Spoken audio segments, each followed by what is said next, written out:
In the scramble for fast, high-tech ways to slow climate change, you may not realize there's a carbon-sucking storage device right there in your yard or playground, a tree.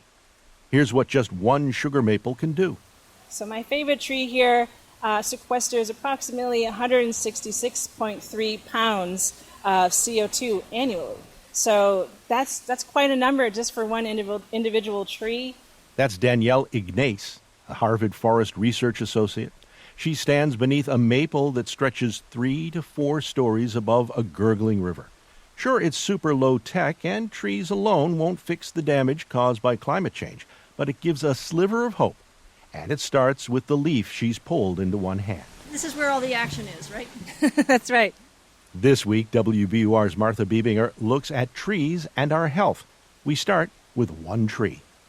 The sugar maple takes Ignace back to childhood summers, playing in the woods. It's the leaves in particular that she has always loved. They almost remind me of a heart shape, and so I just thought they were really beautiful. There's another tree rooted in Ignace's early memories, the Douglas fir. Their majestic peaks spread across the Coeur d'Alene Reservation in northern Idaho. Ignace is a member of the tribe. Early in his career, her father was a firefighter. Wanting to protect Douglas firs, and I'm realizing now that perhaps that was always ingrained in me from my father and how important those forests were. Now, as a scientist who studies trees, Ignace appreciates the beauty of her leaf's machinery as well, and the surprising ways it contributes to our health. Like cleaning our air, the surface of this maple leaf is covered with tiny pores that pull in carbon, ozone, and other pollutants. And so, plants are amazing air filters in a sense.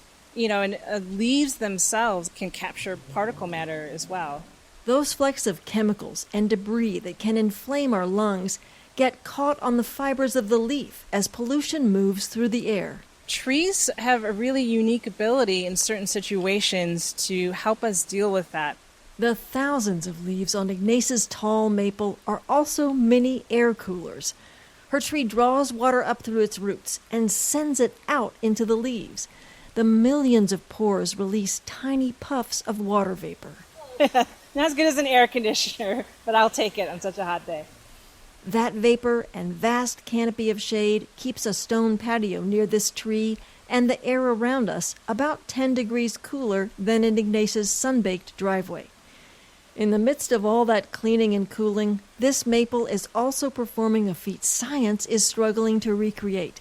It's a carbon-guzzling factory. The maple leaves fluttering above us aren't just sucking carbon out of the air.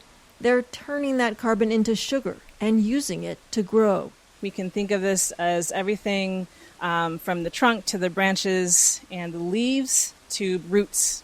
Trees build with carbon that would otherwise add to the blanket of greenhouse gases overheating our planet.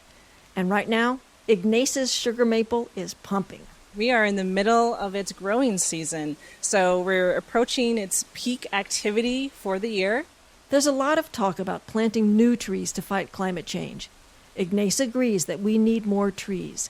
But preserving those we have now may be even more important because it could take decades to reach the cleaning, cooling, and storage capacity of this sugar maple. We want to make sure that if these trees are healthy, we want to keep them intact.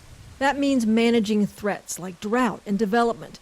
Reducing gas leaks can also help save trees. To show the value of even a single tree, Ignace pulls out her phone and goes to a site called iTree. It's a tool developed by the U.S. Forest Service and others that estimates the cleaning, cooling, and other benefits of an individual tree. Here's the carbon storage capacity for Ignace's sugar maple. It calculates that there's a lifetime CO2 equivalent of carbon of 22,049 pounds. That's the carbon released by 1,100 gallons of gas burned in an average car. That's quite a feat for a single tree. In the race to slow climate change, the Biden administration, as well as leaders in Peru, Canada, Costa Rica, and many other countries, are investing in trees and other so-called natural allies. Interior Secretary Deb Haaland made the case at an international summit earlier this summer. Nature provides us with solutions to the climate crisis.